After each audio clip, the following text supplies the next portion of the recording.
అడవి పక్షులకెవ్వడాహారమిచ్చెను, మృగజాతికెవ్వడో మేతబెట్టే. జలచరాదులకు భోజనమెవ్వడిప్పించే, చెట్టకెవ్వడు నీళ్లు చేదిపోసే. స్త్రీల గర్భంబులన్ శిశులనెవ్వడు పెంచే, పనులకెవ్వడు పోసే బరగ పాలు. మధుపాలికెవ్వండు మకరందమొనరించే, పశులకెవ్వడు సంగె పచ్చిపూరి. జీవకోట్లను పోషింపనివే కాని వేరయొక దాతలేడయ్యా వెదకి చూడా.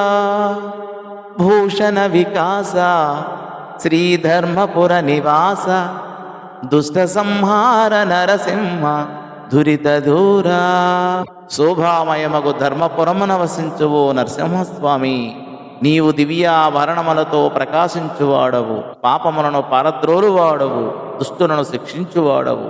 తండ్రి, అడవిలోని పక్షులకు ఆహారము, మృగాలకు మేత, జలచరాదులకు భోజనము, చెట్లకు నీరు, తల్లి గర్భములోని బిడ్డల పెంపకము, పాములకు పాలు, తుమ్మెదలకు తేనె, పశువులకు పచ్చగడ్డి సమకూర్చేది ఎవరు?